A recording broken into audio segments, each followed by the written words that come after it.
بسم اللہ الرحمن الرحیم۔ آج پھر اسلام آباد ہائی کورٹ کے حکم پر ہم عمران خان صاحب کو اٹک جیل میں ملنے گئے، لیکن افسوس جیل حکام کی طرف سے صاف انکار کر دیا گیا۔ اسلام آباد ہائی کورٹ اپنے فیصلے میں کلیئرلی یہ بتا چکا ہے کہ ہر ہفتے منڈے سے لے کے سیٹرڈے تک وکلاء، فیملی اور ڈاکٹرز کسی بھی ٹائم جا کے مل سکتے ہیں، لیکن افسوس جو ہے وہ اسلام آباد ہائی کورٹ کے حکم کو ہوا میں اڑا دیا گیا۔ اسلام آباد ہائی کورٹ کو بھی یہ سوچنا چاہیے کہ کس طرح ان کے فیصلوں کا مذاق بنایا جا رہا ہے۔ دوسری طرف انصاف کا دوہرا معیار یہ ہے کہ عمران خان صاحب کو جیل میں آج 11واں دن ہے، لیکن سیکرٹری ہوم نے پریزن رول 242 کے تحت یہ فیصلہ کرنا تھا کہ عمران خان صاحب کو کس کلاس میں رکھنا ہے، لیکن ابھی تک وہ فیصلہ نہ کیا گیا۔ عمران خان صاحب کو اسی کلاس میں اسی حالت میں رکھا گیا، اسی طرح وہ پرانا چھوٹا سا سیل، چھوٹا سا کمرہ، نہ ادھر سامان رکھنے کی جگہ، نہ ادھر کوئی کتاب رکھنے کی جگہ ہے، وہی اوپن واش روم ہے جدھر ایک بالٹی ہے اور ایک لوٹا ہے، اسی کے ساتھ آپ نے نہانا ہے، اسی کے ساتھ آپ نے واش روم استعمال کرنا ہے۔ تو عمران خان صاحب کو بنیادی حقوق، بنیادی سہولتوں سے محروم کیا جا رہا ہے، جو کہ بہت ہی افسوسناک ہے۔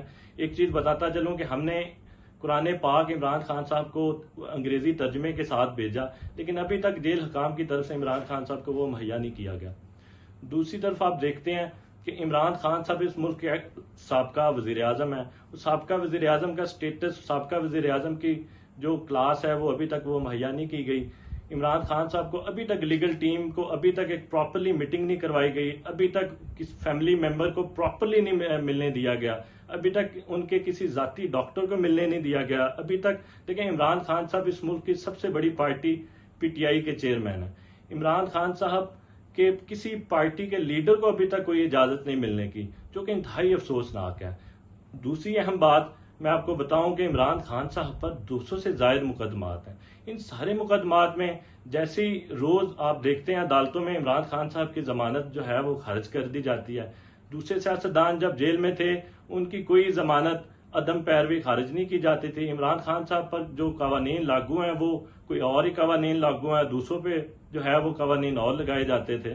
انتہائی افسوسناک ہے۔ دوسرا، 200 سے زائد مقدمات ہیں تو لیگل ٹیم کا ملنا بہت ہی ضروری ہے، کیونکہ ہر کیس کا ڈیٹیل میں عمران خان صاحب سے ڈسکشن، ان سے ہدایات لینی بہت ضروری ہے، جو کہ ان کا بنیادی حق ہے، اور لیگل ٹیم کا بھی بنیادی حق ہے کہ عمران خان صاحب سے جا کے جن کیسز میں وہ پیروی کر رہے ہیں ان سے ہدایات لیں۔